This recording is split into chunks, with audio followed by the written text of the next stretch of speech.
I want to welcome you to the Droppin Knowledge podcast. This is a quarantine project of mine, right? Probably developed this about 3 weeks ago. And the goal was really I think I have a really awesome network, although I don't always talk to this network, people doing a lot of amazing things. And so I wanted to leverage my network, right, for the benefit of others, right? There's a lot of things that I think folks can learn through some of the folks that are in my network. And one of those amazing people is Dr. Syleecia Thompson. So it's you. And so I appreciate you taking time to actually join us tonight to talk about something that you see a lot of folks doing, specifically now during these times. A lot of folks are thinking about, what can I do? How do I start a business? And there is no one more relevant than you that they can actually speak to or hear from in regards to entrepreneurship, business, branding, et cetera. You've done this for years. You've done this since I've known you. You've done this on television before. So bring a lot of credibility to the space. And so for those folks that are not aware of Dr. Syleecia Thompson, why don't you tell us a little bit about what you do and who you are? Well, thank you, Knowledge Beckham, Mr. Beckham, for having me. I've known Knowledge forever. I'm not going to even say the year because then they'll know our age. Indeed. And we're only 25. But I do a lot of things. It's so crazy because I do all these things, but somehow they all work together. Yes. I am a full-time professor in the School of Business at Berkeley College in New York City. Currently, we are all online right now, all instruction. We just started our spring semester, so that's interesting. I've taught online anyway, but this is different because a lot of students are online that haven't been online. Right. So that's one thing I do. I would summarize my business, which is DYG Management Group, in 3 categories. Actually 4. So empowerment, I do a lot of speaking. I write books, a blog, articles, and there's an empowerment piece with coaching to my business that I absolutely love. That's the brand strategy.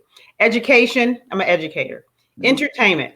So I've been in entertainment for 20 years, music manager, agent, TV, film. And so that's another part. And then that last one I call enhancement, because I feel like I can come and enhance your business, enhance your entrepreneurial skills. So it's education, entertainment, empowerment, and enhancement.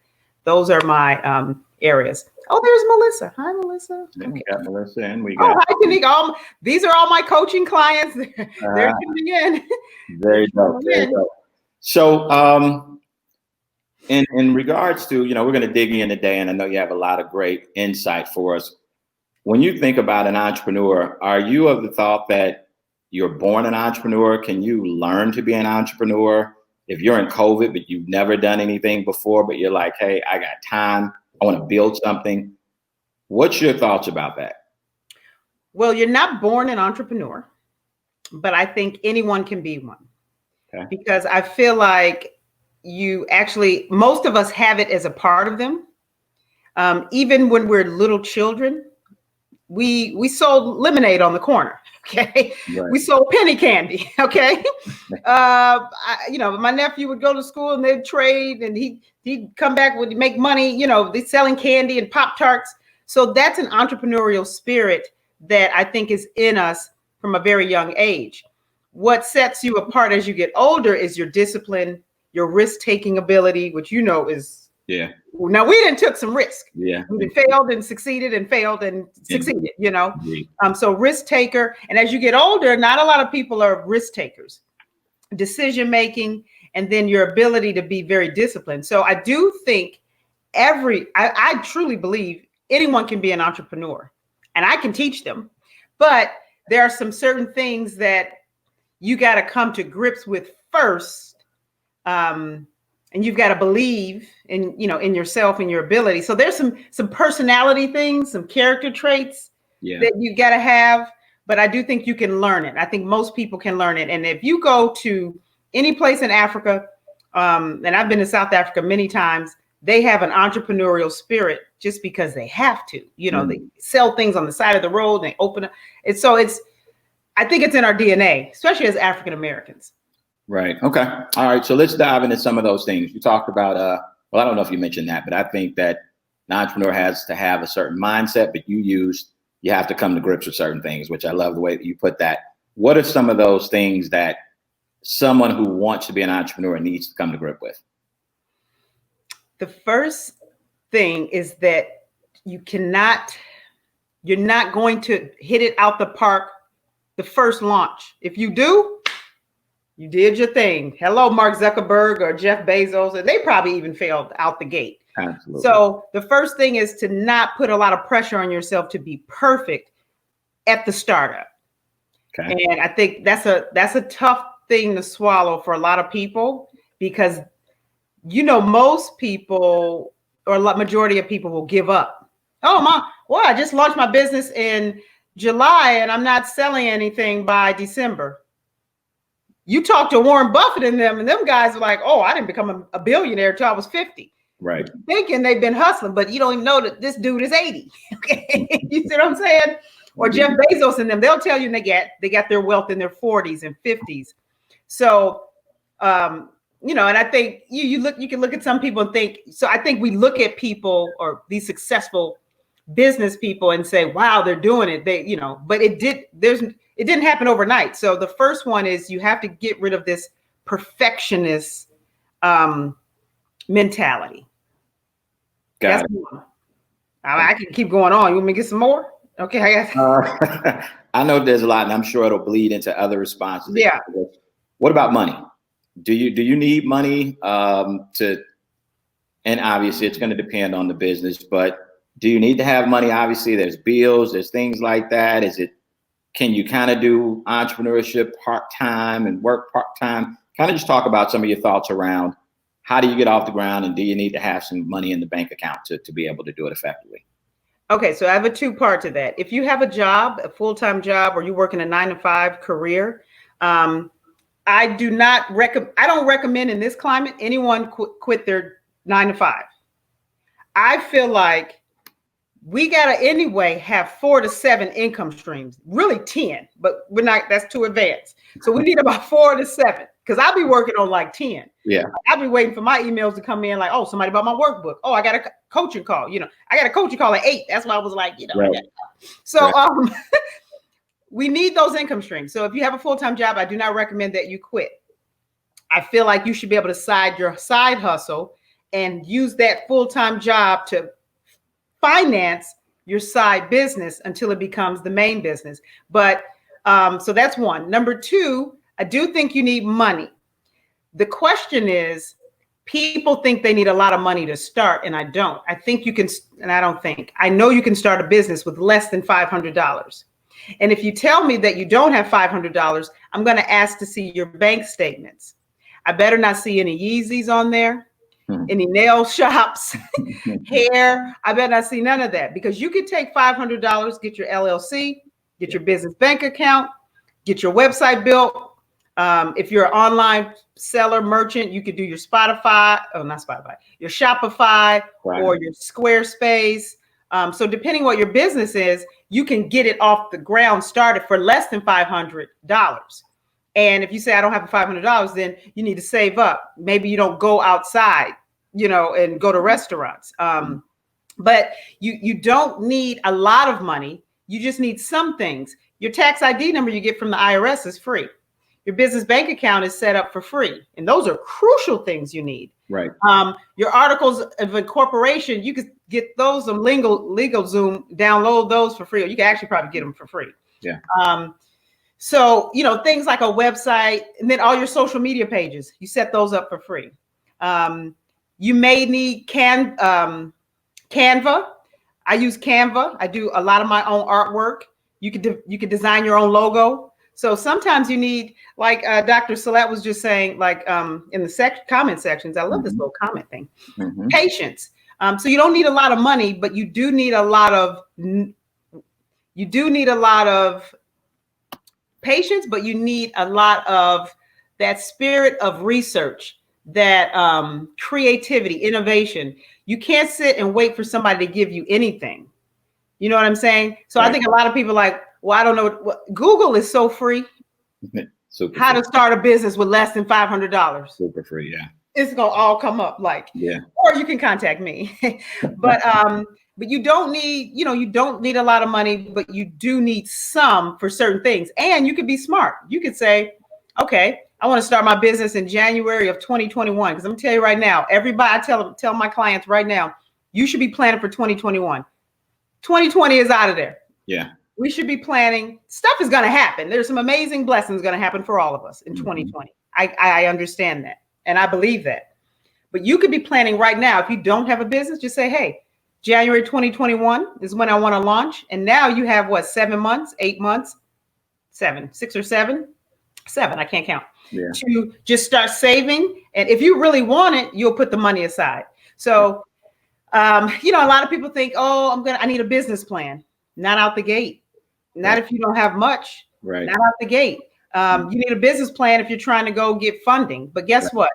There's the SBA. There's every Black Chamber of Commerce. There's the regular Chamber of Commerce. There are entrepreneur groups.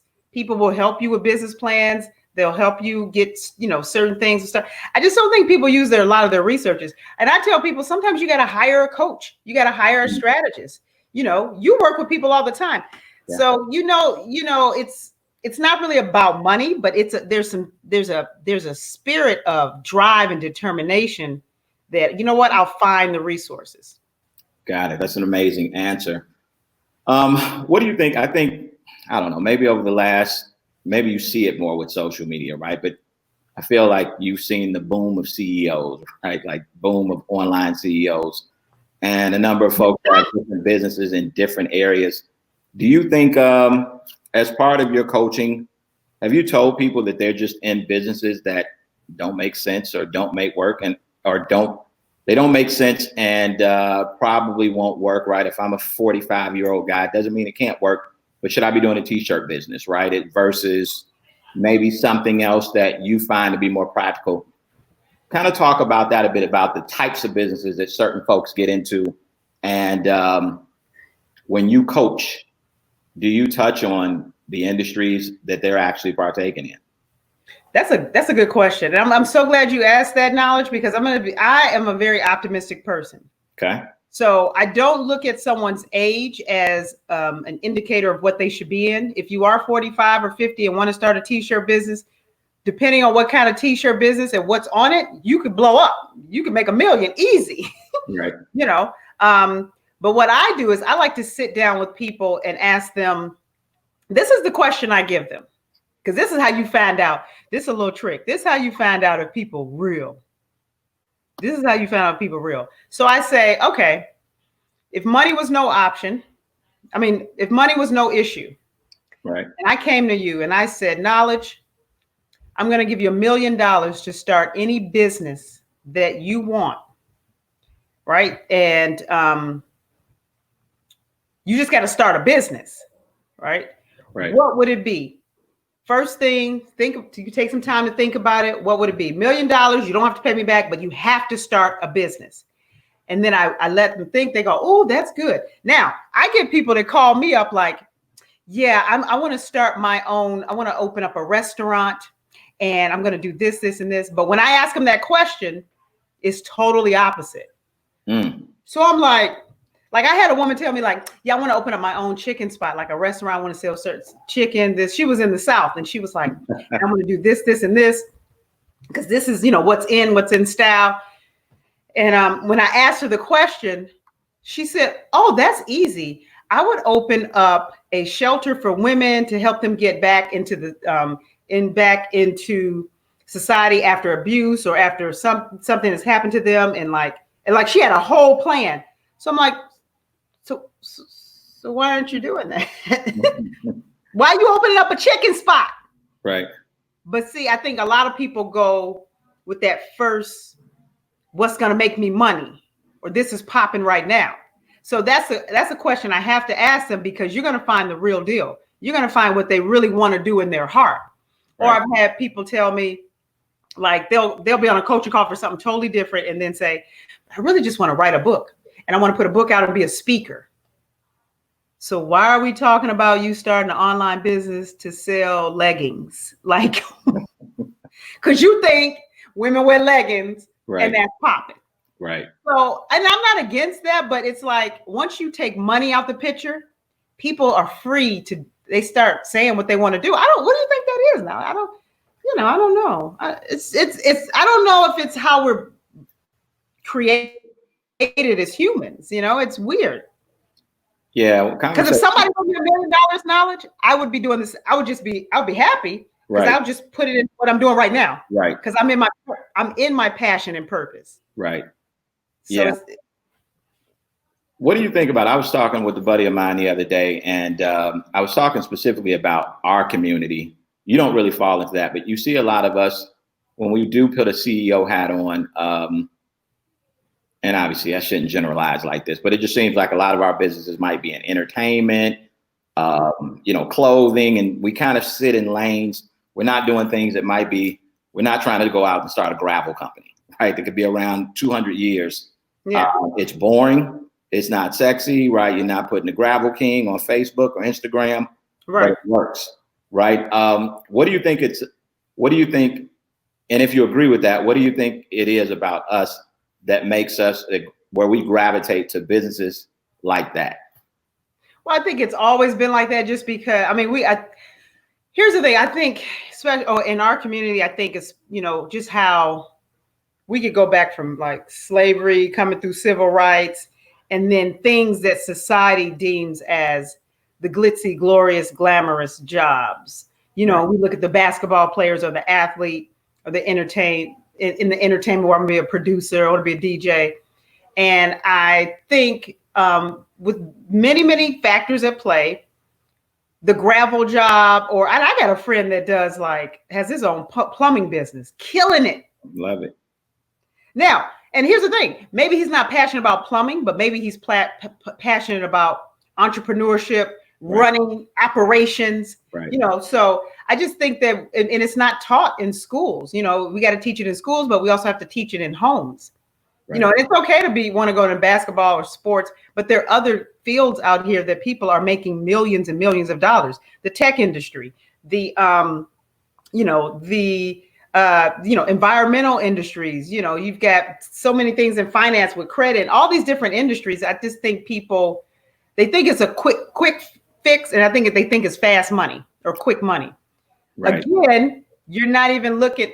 And I hate when people start saying CEO. First of all, you're not a chief executive operating officer. You're not running Ford and GM and right. Dell. Right. Just call yourself the owner. The owner, right? That's more powerful. Yeah. I'm the founder. That's what I say I am, owner or founder. Indeed. I'm not a CEO because I'm not sitting up here running a corporation. I'm not even saying I'm a president because all my employees are 1099 people. So I'd be lying. I'm not giving out W-2s. Right. Okay. But what's wrong with saying I'm an owner founder? So that's a whole different category of crazy. I just think we got to stretch our minds a little more. Sure. Like I want to get into real estate so bad. Very soon. I want to get into that. I think that's a great place for me. I'm getting into some online digital, like online teaching outside of the college, where I have my own college, university through Teachable, and sell courses that way. Because I'm teaching over here for these people, but I could make money while I'm asleep. That passive income. We got to start thinking about that too. Indeed, we do. So passive income. We do. We actually have a question from one of our viewers right now. So do you think people in general are looking to be successful quickly, like clothing lines, et cetera, can become buyout rapidly while other businesses take time? It's a really good question. Good question, Tara. That's a good question, but clothing lines are not quick. That's true. FUBU was out there hustling. Okay. You can find their store. I think they put like 7 to 10 years in before they even got LL Cool J to wear one hat. Yeah. Apparel lines, those things are tough. Now we're in a better environment because you have social media. You can run ads and stuff like that. Right. But I do think people get in the quick. They think it's quick and rapid, but why are we like that? Take your time, build it, grow it. And it's like you look at a lot of these successful rich people, the wealthy, not rich, but the wealthy. You're not looking at the years they didn't put in already. Right. Like Raymond John put in years. Yes. Sarah Blakely, the woman that created the spank, years, yeah, like like years. right. So it's weird. I guess we see the end game and we see, you know, the glitz and glamour, but we don't see. I mean, we can look at Steph Curry and LeBron James. They was 3 and 4, 5 years old shooting. Yeah, yeah. You know? So I just think people, it's us. That's a human thing. We just don't have patience. Yeah. So since I've known you, and I will date it, I don't know, I think it goes back to 03, maybe 04, somewhere in there. That would give 15 years in the game. I think somewhere around there. So you've been entrepreneuring since I've known you. Do you recall when you kind of caught the bug? And was it a situation? Was it a job? What kind of, if you can recall, what kind of set you on this path that you've been on? Oh, I can recall it it's very easy. Okay. It was 2001, end of 2001. Syleecia Thompson, who's my sister, and I also manage her. She went on R. Kelly tour. The R. Kelly tour was at tp2.com. Remember that tour? Yep. And I had to come out there for various reasons. I had to join her on the road because her ex-husband was a little cuckoo. Mm-hmm. And so I went on the road as her road manager to help out. And then that January of 2002, she fired her business manager. She had to get rid of her business manager. So I started doing her business management. And so that was like me doing it independently, right? So I was being her business manager, paying her bills, looking at her expenses, stuff like that. And then she got the All Falls Down thing with Kanye West. And so I started traveling more with her. And then we went on tour with him.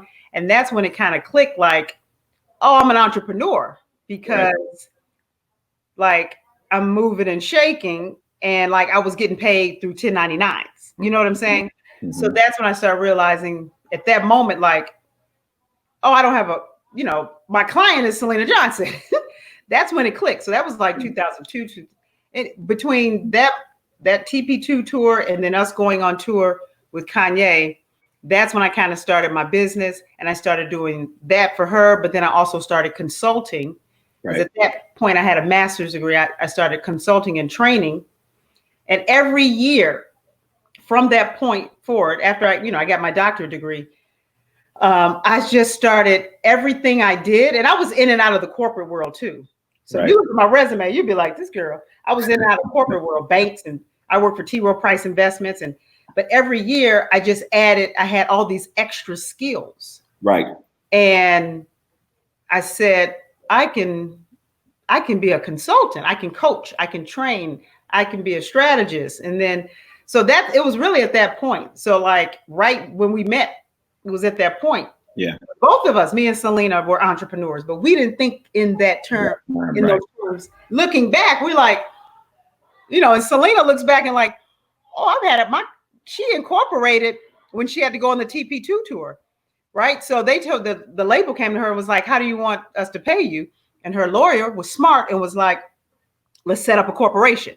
Mm-hmm. This is in like 2000, 2001. He was like, and she's had that corporation since then, like set up a corporation and have the label pay you through there. Right. So that was another thing like, oh, that's smart. So she's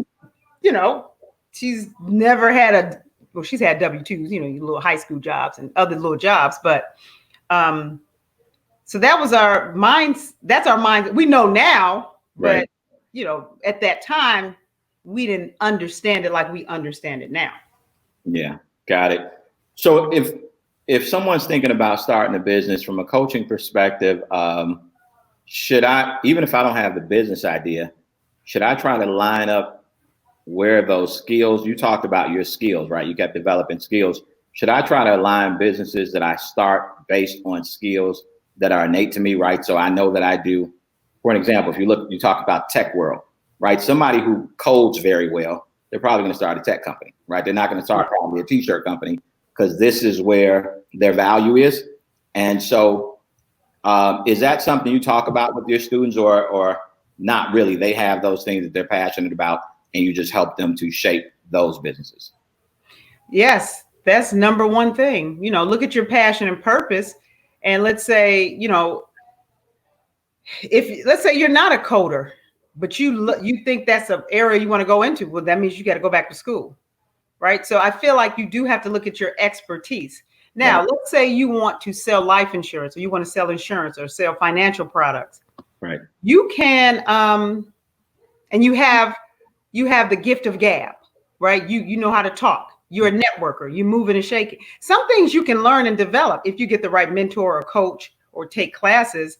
So I do think you have to look at your skills and your expertise, but don't limit yourself to just, oh, my degree is in sociology, I'm finished. Right. No, what else do you do well? Can you network? Can you speak? Can you get up in front of a crowds of thousands and sell anything? A lot of people don't realize other skills that they have. Right. So I think you got to look at everything. Now, if you're an introvert and you don't even like leaving the house, you got to find something with the computer, behind the computer. So I think you got to look at your skills, but I think you have to look at everything, personality, certain characteristics about you. And if you want to go into an area or industry that you're not comfortable with, I'm optimistic. I think people can teach themselves, because I taught myself so much. Sure. I think people can teach themselves things. Another key thing is you got to be happy. So I've had tons of people come to me with these business ideas. And if I know it's not for me, a part of my, if it's not for me and I'm not going to be happy, and it feels like it's going to be like a chore or yeah. But I'm looking at it but I might make a lot of money. It's that's the tough part. Right. So talk, you're an author, right? So you've published books. So what took you down that path? And then tell us a little bit about some of your published works. Great question. I'm so glad you asked me that. Because I am in the middle of a book that I just finished here in the middle of a pandemic. Very excited about it. It's in the editing, but I'm still adding and tweaking, but I'm pretty much done with the first draft. So I only have three places I'm published, but my first book was based on my dissertation studies when I was working, when I was finishing up my doctorate degree, but that's called Rhythm Without Blues. I remember that. I know I got a copy somewhere over there. I should bring it to the screen, but I don't want to leave. But it's called Rhythm Without Blues, the dichotomy of a music genre. Yeah. And I interviewed a lot of people in the entertainment industry, and I kind of talk about, pretty much it's about what happened to R&B. I've been published in the Encyclopedia of African American Music. So I wrote in the Encyclopedia of African American Music. I wrote the entire Chicago section. Go ahead. From 1942 to present. They need to update that. Go ahead. But I wrote the Chicago section. So I had to write short, all the section on all the Chicago famous people that came out of Chicago from the music scene, from DeBrett to Buddy Guy, Selena, my dad, Syl Johnson, Twista, everybody, so I wrote that in the encyclopedia. I'm very excited about that. And then I published an article, but that's like a scholarly journal. Nobody cares about that stuff. But the book I'm working on now is kind of part my memoir, life story, but it's also self-help. And it's called The Resilience Factor. And I hope it comes out this year. I like that. And it's about my life. I tell little stories, but I also talk about what my resilience factor is, how I was able to bounce back and recover from some very traumatic things that have happened in my life. It's going to be really good. And it's going to make you cry. Okay, knowledge, because things I've been through. Okay. Yeah. That's, I remember when you were doing your R&B book, because you remember I told you, do you remember this story? I told you about one of my favorite hip hop artists, which was AZ.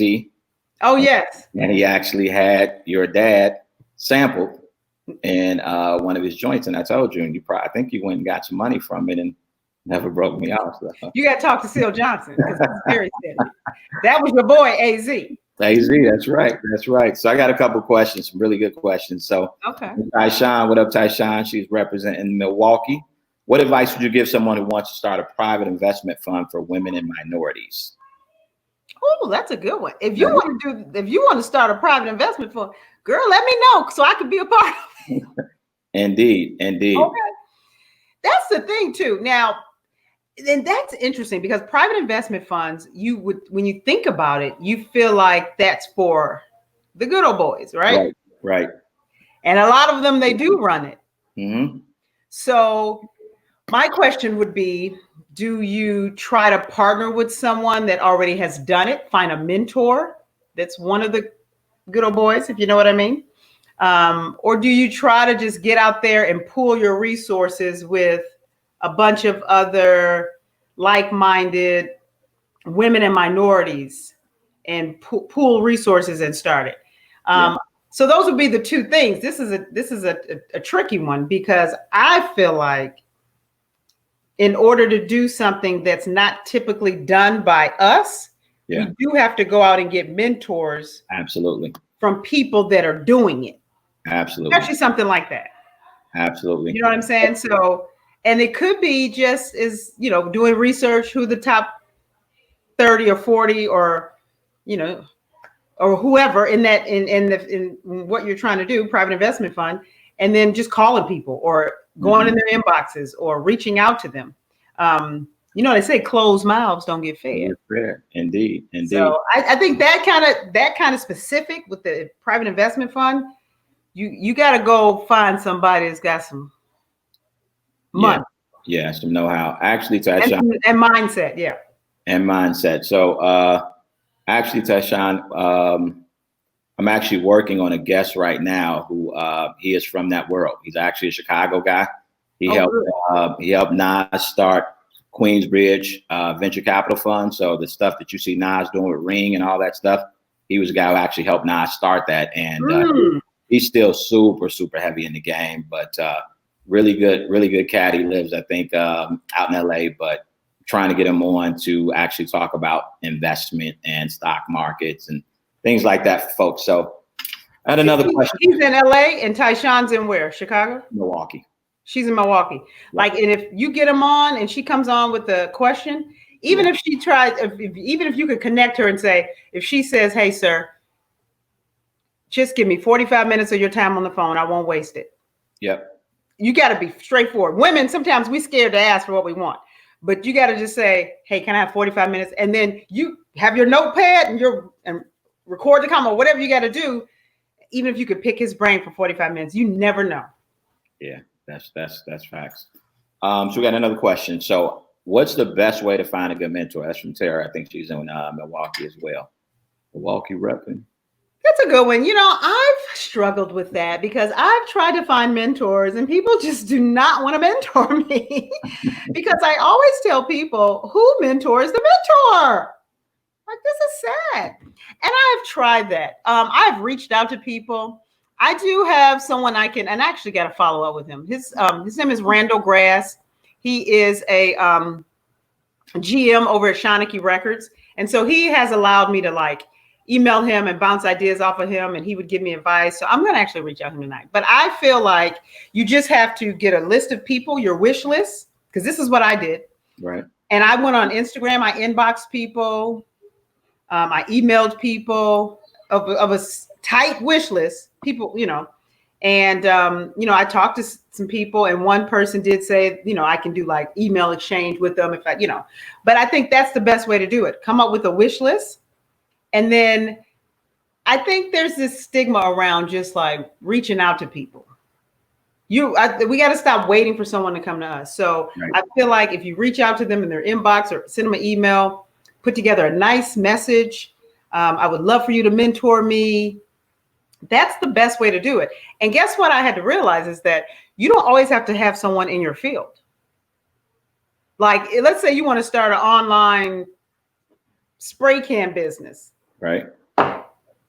You may be able to reach out to somebody in tech or the fashion industry because it's not about the industry. Right. Sometimes it's their journey. How did they get to where they are? Or you need someone to bounce ideas off of, or someone to give you a different perspective, someone that's going to be honest with you. So it's not necessarily you need someone in that industry. So you got to be mindful of that as well.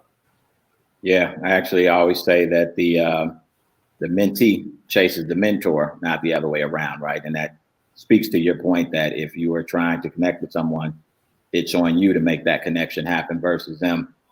So let me ask you a question. You talked about, I see it quoted more and more and more, right? Millionaire has 7 streams of income. You talked about your 10 streams of income. But then there's also a school of thought that you're spreading yourself thin, right? You're not mastering any one area. What's your philosophy on that in terms of when you do, when you as an individual doing, 10 different businesses, it's different to have different streams of income, right? That could be stock market, this, that. Right. So kind of talk about that in your philosophies with folks who do different businesses. That's a very good question. Thank you. You got some good questions. Thanks. You're doing your thing with your questions. So I'll break this down really quickly. Okay. If when I say that, I'm not saying you got to have 10 different jobs. You have to have a mix of active income.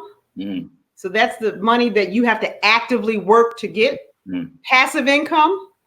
That's the income that when you sleep, you wake up, you got an email like ching, right? So for example, of active income for me, I teach full-time at Berkeley College. I could actually teach in my sleep. It's very easy. I've been teaching since 2001, but I get paid on the 15th and the 30th.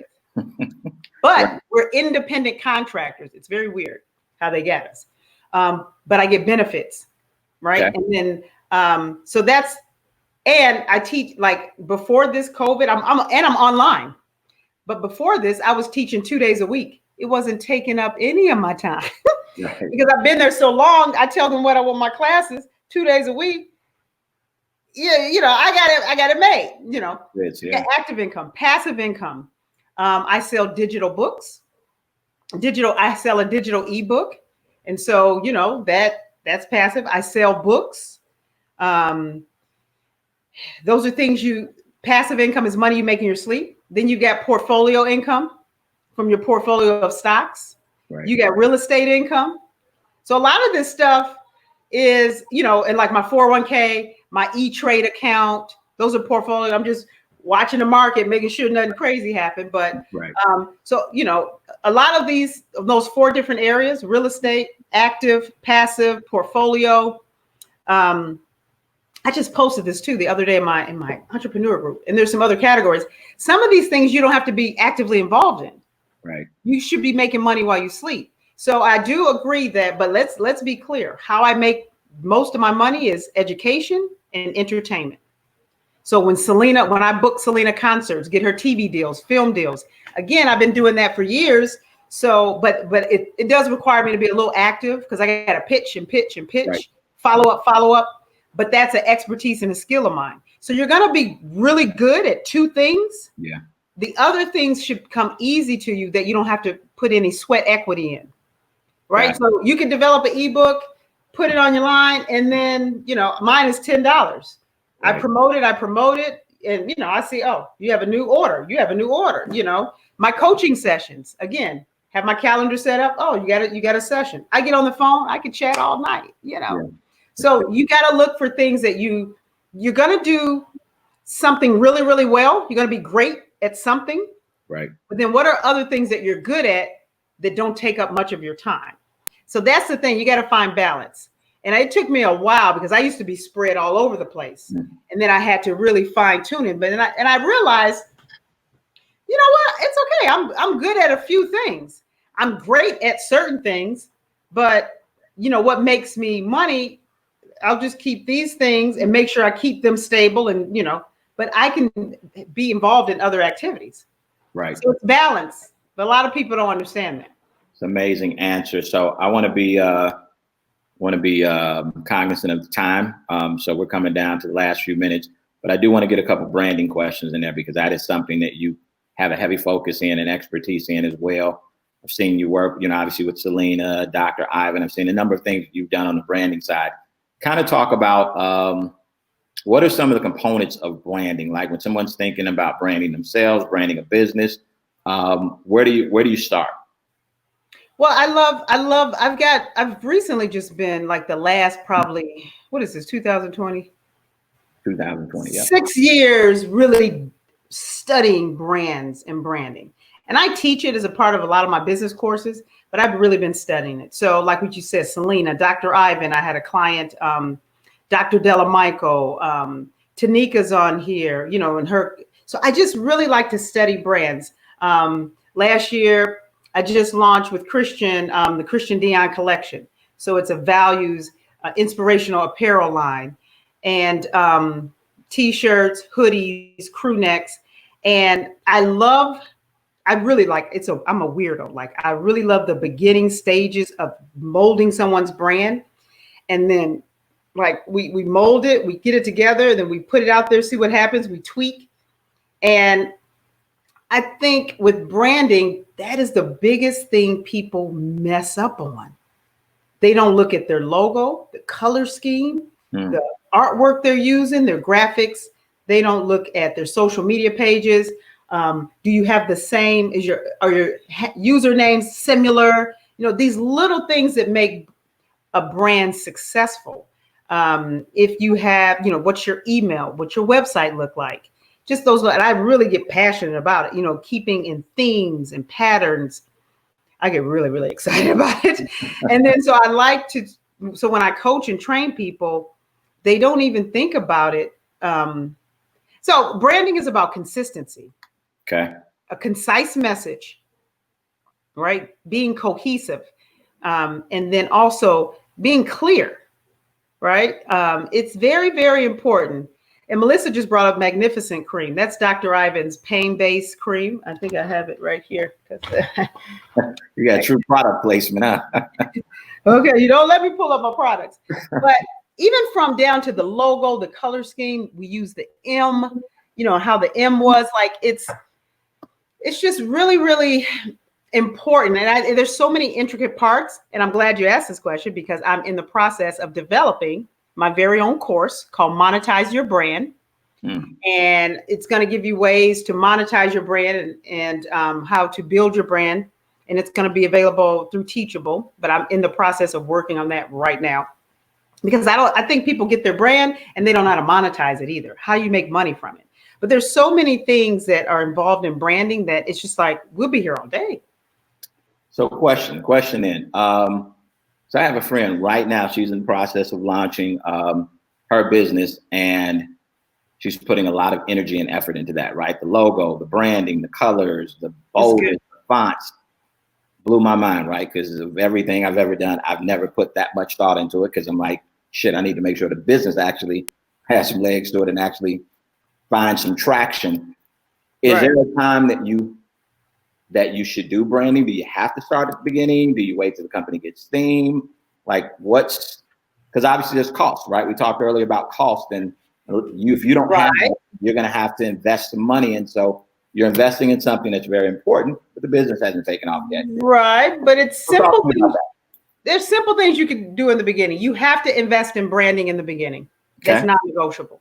The business has to be right, but the business can't be right if your business is not visually appealing to me online. Because now you got to remember, knowledge, we're in a different world.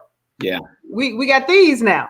Right. So back in, you know, when we was really getting it, doing our thing in different areas, we were able to face people. They meet you, you gonna talk them, you gonna close the deal. And you go to lunch with them, it's over. That's right. You're closing the deal. That's right? You still can do that now, but now you also have to be cognizant of an online digital piece and understanding how people are emotional buyers. You got to pull on their heartstrings. What's going to make me buy Dr. Syleecia's book, The Resilience Factor? Right. Well, you know, part of my brand is being open and honest, and I'm going to talk about being diagnosed with stage 1 breast cancer. People don't realize that's part of my brand. I lost a baby. That's part of my brand. You know what I'm saying? And so when they go to my website, this is when you think about branding. What do they think, feel, and see when they look at your brand? You want people to have an emotional connection. So the fonts, the color, because a bad logo could be somebody scroll right past it, you know, or like you do a video, like what do they, you know, so there's so many intricate parts to it that it's an emotional connection right now, especially because everybody's on their phones. Right. Computers. It has to be an emotional connection for me to buy, because you're providing a want or a need. And what's that customer connection? What do they think, feel, and see when they look at Knowledge Beckham? Right. Yeah. Now, I know I have things that I believe about your brand. I know, number one, you get money. Okay. Number two is real estate, and you're into now the financial credit stuff. Mm-hmm. Maybe it's because I know you and I just know. Yeah, but when I see your name, there's power in our name. Right. Now, you probably have a corporation that I don't even know the name of your corporation because your brand is Knowledge Beckham. Right. You see what I'm saying? You go to anybody, like Knowledge Beckham is the brand. Right. And I was okay with that with me too. Like, I don't want to brand my LLC. Dr. Syleecia or Syleecia is the brand. Right.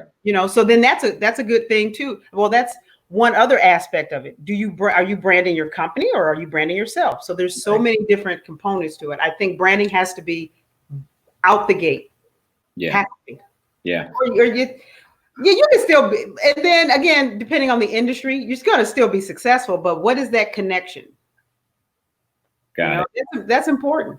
Yeah, I can go all day on this. I was just going to say, I may have to bring you back for another session to do a part two for branding. But like I mentioned, you're an amazing person. I have a lot of respect for you.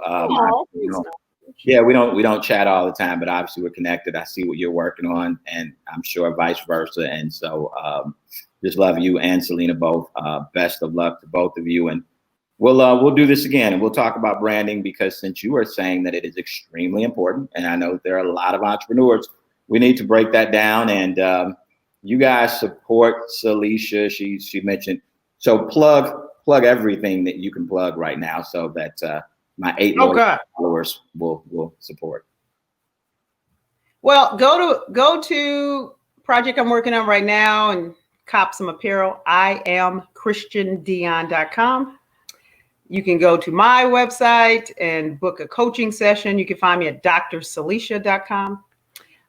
Dr. Ivan is someone I'm working with. You can go to livelongerwellness.com. If you got any pain, he has a magnesium-based pain cream that fights inflammation. It's really good.